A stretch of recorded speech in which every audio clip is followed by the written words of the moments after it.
نماینده اسناد و مدارک بیشتری আলোচনার টেবিলে আমরা যতটা আন্তরিক, যুদ্ধক্ষেত্রে আমরা তার চেয়েও শতভাগ বেশি ভয়ঙ্কর ও সিরিয়াস। আমেরিকা ও তার মিত্রদের প্রতি ঠিক এভাবেই হুঁশিয়ারি উচ্চারণ করলেন ইরানের প্রভাবশালী সামরিক কর্মকর্তা এবং ইসলামী বিপ্লবী গার্ড বাহিনীর সাবেক কমান্ডার জেনারেল মোহসিন রেজাই।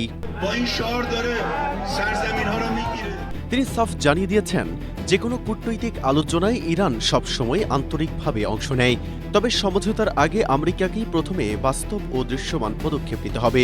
আর যদি তা না হয়, তবে দেশের প্রতিরক্ষার প্রশ্নে ইরান যে আপোষহীন ও আরও বেশি দৃঢ় প্রতিজ্ঞ, সেই বার্তাই দিয়েছেন ইরানি এই জেনারেল।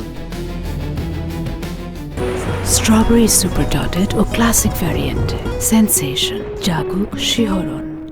তিনি মনে করেন, ট্রাম্প চেয়েছিলেন একটি শক্তিশালী অবস্থান থেকে বেজিংয়ের মাটিতে পা রাখতে, কিন্তু মধ্যপ্রাচ্যে ইরানের সঙ্গে সংঘাতের কারণে বাধ্য হয়েই অত্যন্ত দুর্বল অবস্থায় তাকে এই সফরে যেতে হয়েছে। পরমাণু বোমা প্রসঙ্গে তিনি আমেরিকাকে ধুয়ে দিয়ে বলেন, ট্রাম্প দাবি করেছেন চীনও নাকি চায় না ইরানের হাতে পারমাণবিক বোমা থাকুক, অথচ ইরানের সর্বোচ্চ নেতার ফতোয়া থেকে শুরু করে আন্তর্জাতিক সংস্থাগুলো জানে যে তেহরান কখনোই পারমাণবিক অস্ত্র চায় না এবং তা তৈরির চেষ্টাও করেনি। হরমুজ প্রণালী ইস্যুতেও আমেরিকার কৌশলকে একহাত নিয়েছেন এই ইরানি সামরিক কর্মকর্তা। তিনি বলেন, ট্রাম্প দাবি করেছেন যে চীনা প্রেসিডেন্ট হরমুজ প্রণালী খুলে দেওয়ার কথা বলেছেন, অথচ তেহরানের নীতি অত্যন্ত স্পষ্ট। বিশ্ব বাণিজ্যের জন্য এই প্রণালী উন্মুক্ত থাকলেও এখানে কোনো ধরনের সামরিক সমাবেশ বা যুদ্ধাস্ত্র আনা নেওয়া পুরোপুরি নিষিদ্ধ।